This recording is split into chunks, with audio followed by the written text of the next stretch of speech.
Hello everyone, welcome back to my channel. आज के lecture में हम बेसिस की टाइप्स और बेसिस की प्रॉपर्टीज डिस्कस करेंगे। ओके, बहुत ही इंटरेस्टिंग फैक्ट और एक इंटरेस्टिंग टॉपिक भी डिस्कस करेंगे within the video, so video end तक जरूर देखना। Okay, and if you are new to channel please like, share and subscribe. Now come to our topic. Okay, bases की properties और bases के बारे में डिस्कस करने से पहले हम एसिड्स के हमने 5 प्रॉपर्टीज कर ली थी। ठीक है, अगर आपने वो वीडियो नहीं देखी है तो आप आई बटन या डिस्क्रिप्शन बॉक्स में जाके देख लेना। ठीक है, एसिड की 6th प्रॉपर्टी हम कर रहे हैं, एसिड प्लस बेस और अल्कली। अल्कली क्या था? वो बेसिस वाटर में सॉल्युबल होते हैं, उन्हें हम अल्कली बोलते हैं। ठीक है, acid plus base to form salt plus water. ठीक है, ये रिएक्शन जो है ये प्रॉपर्टीज ऑफ एसिड्स में भी आपको काम आएगी और प्रॉपर्टीज ऑफ बेसिस में भी आएगी। अब देखो एग्जांपल से समझते हैं हम। जैसे हमने HCl लिया, ठीक है, और NaOH लिया, ये दोनों बहुत ही बेसिक एसिड्स एंड एसिड और बेस रिस्पेक्टिवली हैं। ठीक है, इससे हमें ये तो पता ही है हमें वाटर बनेगा। ठीक है, ये तो एज इट इज हर रिएक्शन में एसिड और बेस के आपने ऐसे ही लिखना है। अब देखो सॉल्ट कैसे बनेगा। ठीक है, देखो रिएक्शन में वाटर निकल रहा होता है ना, उसको हम ऐसे निकालते हैं। देखो ये OH हो गया और ये H हो गया, इसको निकाल दिया। ठीक है, रेस्ट ये बचा NaCl, तो आप इसको लिख लो यहाँ पे NaCl, ये सॉल्ट बन गया। ठीक है, तो इससे आप कर सकते हो। ठीक है, अब ये न्यूट्रलाइजेशन रिएक्शन है। ठीक है, अब ये न्यूट्रलाइजेशन रिएक्शन क्या होता है? देखो अब देखो जो इनके प्रोडक्ट्स बन रहे हैं, ये NaCl और H2O, ये ना तो एसिड है ना तो बेस है, ये न्यूट्रलाइज्ड हैं। ठीक है, एसिड और बेस के सेंटर में जो कंपाउंड्स आते हैं वो है ये वो। सो इसको हम न्यूट्रलाइजेशन रिएक्शन बोलते हैं। ये न्यूट्रलाइज्ड प्रोडक्ट हमारे पास फॉर्म हुआ है। ठीक है, अब न्यूट्रलाइजेशन रिएक्शन को समझने के लिए हम एक एक्सपेरिमेंट करते हैं। ठीक है, देखो एक्सपेरिमेंट आपको समझना जरूरी है। ठीक है, याद करना नहीं करना दैट्स अप टू यू। ठीक है, देखो हमने NaOH लिया, NaOH हमें पता है बेस होता है। ठीक है, यहाँ पे हम करते हैं, हमने एक टेस्ट ट्यूब ली। ठीक है, ये भी टेस्ट ट्यूब हमारी, हमने इसमें NaOH ले लिया। ठीक है, ये NaOH है। ओके, NaOH ले लिया, फिर हमने उसमें फेनोल्फिथिलीन डाला 3 to 4 ड्रॉप्स। ओके, फेनोल्फिथिलीन हमने ऊपर से डाल दिया। ठीक है, ये फेनोल्फिथिलीन है, 1 2 3 4 ड्रॉप्स मैंने डाल दिए। ओके, तो अब ये जो सॉल्यूशन बनेगा, जिसको यहाँ पे मैंने A मार्क किया है, ये सॉल्यूशन पिंक कलर का बनेगा। ठीक है, दिस सॉल्यूशन पिंक कलर का है। अब पिंक कलर क्या डिफाइन करता है? हमें पता है कि फेनोल्फिथिलीन पिंक कलर कब देता है? जब बेस के साथ बेस हो। ठीक है, तो NaOH बेस था, ये हमें पहले भी पता है, लेकिन हमें यहाँ से क्लैरिफाई भी हो गया कि NaOH बेस है। ठीक है, अब फर्स्ट स्टेप में हमने बेस लिया था, हमारा हो गया। अब देखो यही वाली हमने टेस्ट ट्यूब ली है, ये सॉल्यूशन ही है, इसमें हमने डाइल्यूट HCl डाला ड्रॉप वाइज। ठीक है, इसमें हमने इधर से HCl डाला, अब यहाँ से हमने इंडिकेटर डाला था फेनोल्फिथिलीन, और यहाँ से हम HCl डाल रहे हैं। इधर हमने HCl डाला, ठीक है, ड्रॉप वाइज हम डाल रहे हैं HCl। तब तक इस टेस्ट ट्यूब में डालेंगे जब तक इस सॉल्यूशन का जो कलर है वो कलरलेस नहीं हो जाता।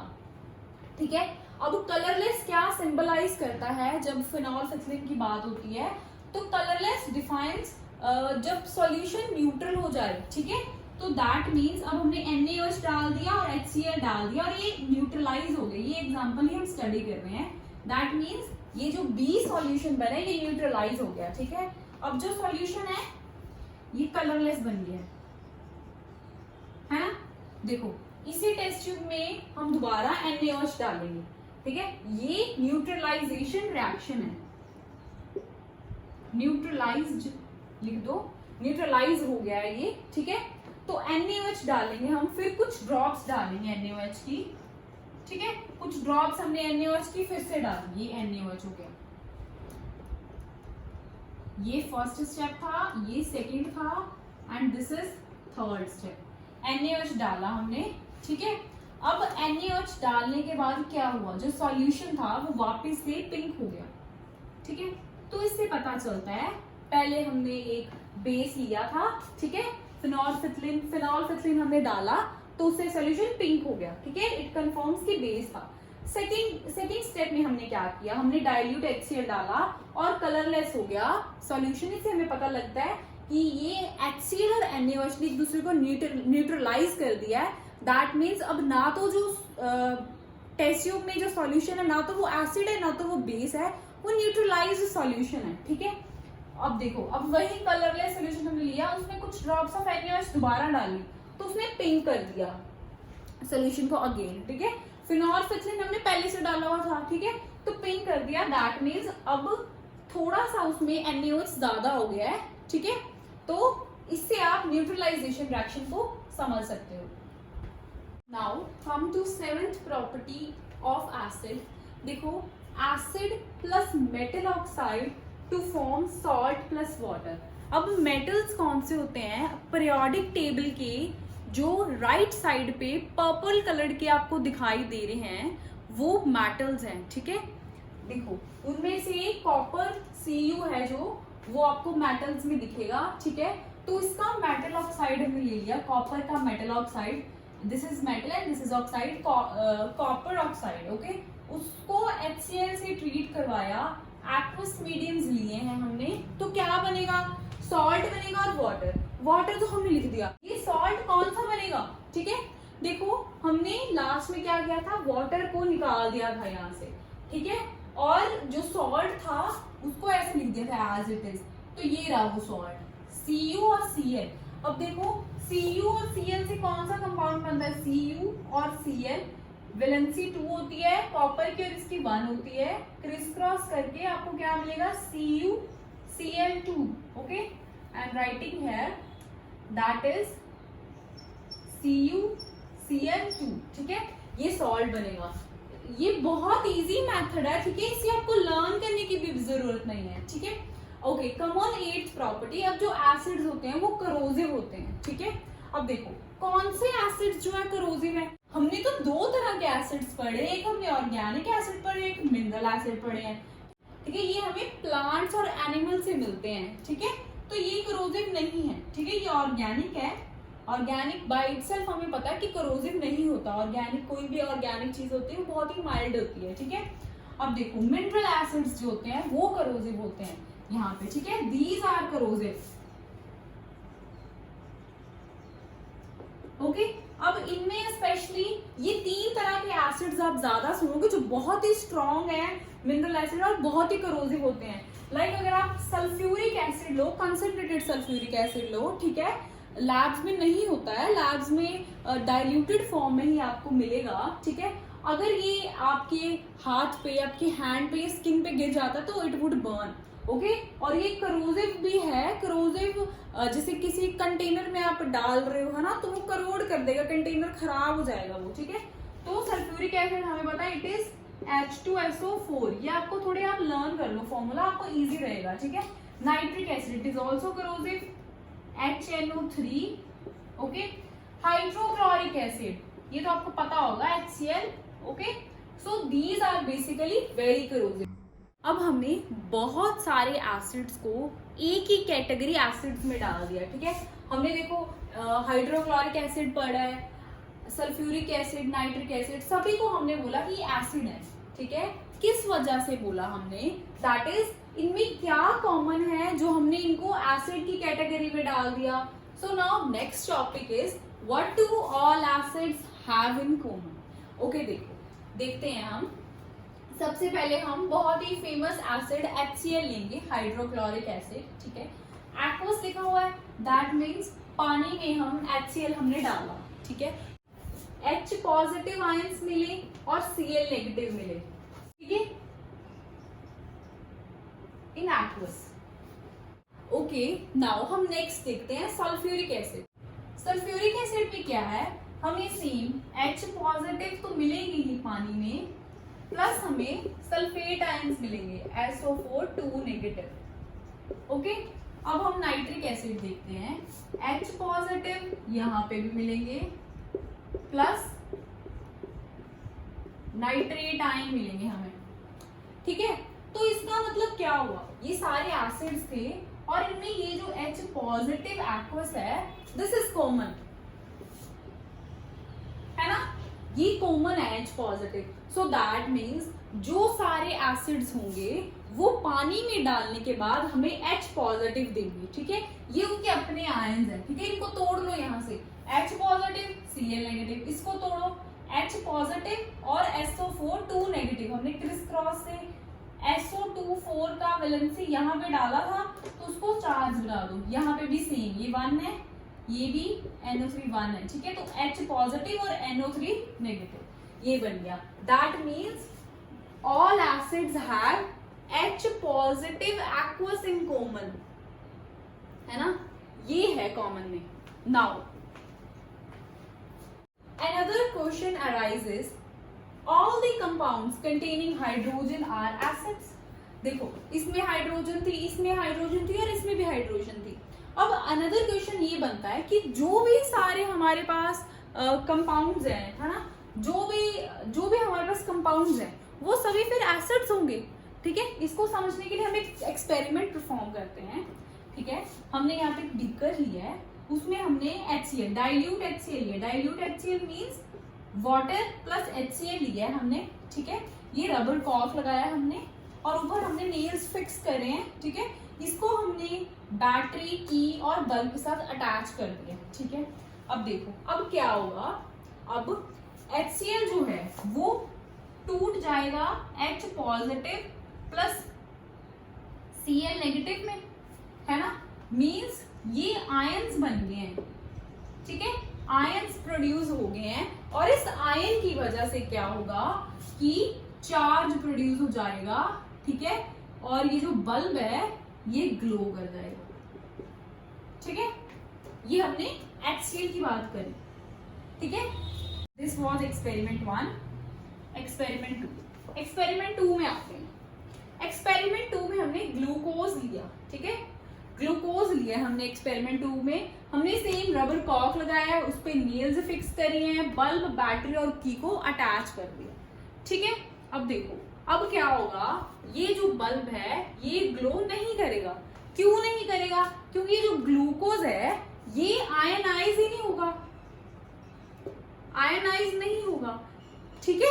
ये ऐसे होता है ना, इसका फॉर्मूला C6H12O6, ठीक है। इसके कोई आयंस नहीं बनेंगे, ठीक है।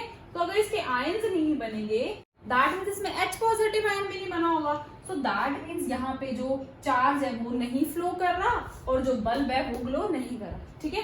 सेम आप HCl की जगह ये H2SO4 ले लो, इसके साथ भी बल्ब ग्लो करेगा, HNO3 ले लो, इसके साथ भी बल्ब ग्लो करेगा, क्योंकि इनमें आयनाइज्ड आयंस हैं H पॉजिटिव और उनका एक रिस्पेक्टिव आयन बन रहा है, ठीक है। अब इसमें देखो अगर आप इथेनॉल ले लो, ठीक है, C2H5OH, वो भी आयनाइज नहीं हो पाएगा, ठीक है, वो भी बल्ब को ग्लो नहीं कर पाएगा, ठीक है। So this was the case, H positive जो है वो हर एसिड में कॉमन होगा। नाउ हमें पता है एसिड्स दो तरह के हैं। स्ट्रॉन्ग एसिड कौन से होते हैं, जो कंप्लीटली आयनाइज्ड हो जाते हैं वाटर में। जो HCl हमने वाटर में डाला तो वो H positive plus Cl negative बना देगा। दैट इज, ये एरो का मतलब है इसका कि 98 to 99% ये जो HCl है वो डिसोसिएट हो जाएगा H पॉजिटिव और Cl नेगेटिव में, लेकिन वाटर में, ठीक है, विदाउट वाटर नहीं, ठीक है। अब produce large number of hydrogen ions. अब देखो अब अगर HCl सारा ही टूट गया है, 98% 99% टूट गया है, तो ज्यादा नंबर ऑफ HCl होंगे, ठीक है, जो H पॉजिटिव होंगे that would be in large number, okay. ये इनकी एग्जांपल होगी HNO3 और H2SO4, ये सारे स्ट्रॉन्ग एसिड हैं। देखो next is weak acids. Weak acids में क्या होता है, ये पार्शियली आयनाइज्ड होते हैं। जैसे एसिटिक एसिड की हम एग्जांपल लेते हैं। एसिटिक एसिड का फॉर्मूला होता है CH3COOH, ओके। एसिटिक एसिड को जब हमने वाटर में डाला, दैट इज इसका एक्वस सोल्यूशन प्रिपेयर करा, तो हमें CH3COO नेगेटिव और H पॉजिटिव पानी में मिलते हैं, ठीक है। अब देखो, अब this arrow is different from this arrow. क्यों? क्योंकि यहाँ पे डिसोसिएशन बहुत मोर देन 98% हो रही थी, लेकिन यहाँ पे डिसोसिएशन बहुत थोड़ी है। दैट मीन्स वाटर में कुछ मॉलिक्यूल्स आपको H3COCOH के मिलेंगे, कुछ मॉलिक्यूल आपको टूटे हुए मिलेंगे CH3CO नेगेटिव और H पॉजिटिव के, ठीक है। दैट मीन्स ये पार्शली, ये रहा पार्शली आयनाइज्ड हुआ है, ठीक है। अगर ये पार्शली आयनाइज्ड हुआ है तो स्मॉल अमाउंट ही देगा हाइड्रोजन की, ठीक है। ये ज्यादा अमाउंट देगा, ये कम अमाउंट देगा। अब देखो, पार्शली आयनाइज्ड हुआ है, ठीक है। इसमें जो आयंस है पानी में वो कम आए हैं, ठीक है। तो इसकी जो इलेक्ट्रिकल कंडक्टिविटी है वो भी कम होगी, क्योंकि इसके आयंस ही कम फॉर्म हुए हैं। अब स्ट्रॉन्ग एसिड्स में क्या था? स्ट्रॉन्ग एसिड्स में जो कंडक्टिविटी होगी वो हाई होगी, कंडक्टिविटी हाई होगी। कंडक्टिविटी क्यों हाई है? क्योंकि यहाँ पे डिसोसिएशन बहुत ज्यादा हुई है, यहाँ पे आयंस बहुत प्रोड्यूस हुए हैं। Let us start basis. अब बेसिस क्या होते हैं? These are those chemical substances which have bitter taste. जो एसिड्स थे उनका सॉर टेस्ट था और इनका बिटर टेस्ट होगा, ठीक है। देखो, they turn red litmus to blue, ये हमने इंडिकेटर्स में भी किया था, बट फिर भी ये ओपोजिट है एसिड्स के, ये रेड लिटमस को ब्लू करते हैं, ठीक है। ऑल्सो जो बेसिस हैं वो एसिड्स को न्यूट्रलाइज करते हैं, न्यूट्रलाइज एसिड्स, ओके ओके। अब इनके एग्जांपल देखो, सारे मेटल ऑक्साइड और हाइड्रोक्साइड्स, ठीक है। ज्यादातर सारे मेटल ऑक्साइड और मेटल हाइड्रोक्साइड बेसिस होते हैं। मेटल ऑक्साइड्स कौन से हुए? मेटल हमें पता है जो पीरियोडिक टेबल है उसके राइट साइड पे होते हैं, तो उनके ऑक्साइड्स जैसे sodium oxide, sodium right side पे होता है, ठीक है। सोडियम हाइड्रोक्साइड, ठीक है, ये हो गया। कैल्शियम ऑक्साइड, कैल्शियम हाइड्रोक्साइड, ठीक है। अब जो मेटल कार्बोनेट और मेटल हाइड्रोजन कार्बोनेट है वो भी बेसिस होते हैं। For example sodium carbonate and sodium hydrogen carbonate, ठीक है। ये देखो, metal oxide, metal hydroxide, metal carbonate, metal hydrogen carbonate, all forms basis. Now देखो, हम जैसे हम एसिड में टॉपिक करके आए हैं वैसे ही पैरेलल टॉपिक हम बेसिस में भी अब करेंगे। देखो, एसिड में हमने पढ़ लिया कि क्या था कॉमन, है ना। एसिड में H पॉजिटिव कॉमन था, इसी वजह से हमने सारे एसिड्स को एक कैटेगरी में डाल दिया। अब हम बेसिस को स्टडी करेंगे कि बेसिस में क्या कॉमन है कि उनको हमने एक कैटेगरी में डाला है, ठीक है। देखो, NaOH, अब NaOH एक्वस पानी में डाला आपने तो Na positive aqueous plus OH negative aqueous बना रहा है, ठीक है। MgOH2 एक्वस, ये क्या बनाएगा? Mg2 positive aqueous plus OH negative aqueous, ठीक है। सो दैट मीन्स ये जो हाइड्रोक्साइड आयन है दैट इज कॉमन, तो कॉमन यहाँ पे लिखेंगे OH negative ion, hydroxide ion is common in all the basis, ठीक है। बट अब आप बोलोगे कि हमने कैल्शियम ऑक्साइड की है, सोडियम ऑक्साइड की है, सोडियम हाइड्रोक्साइड कार्बोनेट्स किए हैं उनके, है ना, उनमें तो OH नहीं है ना, उनमें तो नहीं आता OH, but still they are bases. क्यों? देखो, एक थ्योरी के हिसाब से, अर्हेनियस थ्योरी के अकॉर्डिंगली जो सब्सटेंसेस OH नेगेटिव देते हैं उन्हें बेसिस बोलते हैं, ठीक है। आप फर्दर कुछ और थ्योरीज भी पढ़ोगे जिससे प्रूफ हो जाएगा कि जो कैल्शियम ऑक्साइड है, सोडियम ऑक्साइड है, कार्बोनेट है, सोडियम हाइड्रोजन कार्बोनेट है, वो भी सारे बेसिस हैं, ठीक है। अभी के लिए आप ये अर्हेनियस थ्योरी वाला याद रख लो कि OH नेगेटिव देने वाले जो कंपाउंड्स होते हैं दोज आर बेसिस, ओके। अब bases are of two types, one is strong base and another is weak base. अब स्ट्रॉन्ग बेसिस क्या होते हैं? Strong bases completely ionised in water, ठीक है। एसिड्स में हमने किया था वो भी कंप्लीटली आयनाइज्ड हो जाते हैं, ये भी, and produce large amount of hydroxide ion, ठीक है। जैसे NaOH है, ठीक है, NaOH है, NaOH को हमने पानी में डाला, ठीक है, तो ये कंप्लीटली आयनाइज हो जाएगा। जब कंप्लीटली आयनाइज होता है तो हम ये वाला एरो लगाते हैं, single headed arrow, and it will produce Na positive aqueous plus OH negative aqueous. ठीक है, तो OH नेगेटिव एक्वस बन रहा है, तो that means this is the base. और ये स्ट्रॉन्ग बेस क्यों है? क्योंकि इसमें बहुत सारे OH नेगेटिव आयंस बनेंगे, सेम KOH में होगा। अब वीक बेसिस पे आ जाओ, पार्शियली आयनाइज्ड, यहाँ पे कंप्लीटली आयनाइज था, यहाँ पे पार्शियली आयनाइज्ड है। वीक बेसिस में पार्शियली आयनाइज्ड होते हैं, ठीक है, produce less amount of OH negative, यानी कि हाइड्रोक्साइड आयन। अब देखो, अब यहाँ पे जो कैल्शियम हाइड्रोक्साइड है उस पे वो क्या होगा, वो कंप्लीटली आयनाइज नहीं होगा। दैट मीन्स वो, जैसे हमने यहाँ पे स्टडी किया था, 98 to 99% जो होते हैं वो आयनाइजेशन हो जाती है, यानी कि आयंस में टूट जाता है कंपाउंड। लेकिन यहाँ पे बहुत कम टूटता है, इसकी वजह से यहाँ पे पार्शियल आयनाइजेशन होती है। दैट मीन्स अगर हम इसको लिखें, for example calcium hydroxide, so we will use this arrow, ये इक्विलिब्रियम वाला एरो है, to form Ca2 positive plus OH negative. ठीक है, this is aqueous, this is also aqueous, this is also aqueous. ठीक है, सो दैट मीन्स ये calcium, ये जो हमने वाटर लिया है उसमें हमने कैल्शियम हाइड्रोक्साइड डाला है, उस वाटर में हमें कैल्शियम हाइड्रोक्साइड इटसेल्फ भी मिलेगा, calcium 2 positive and OH negative भी मिलेगा। ठीक है, सो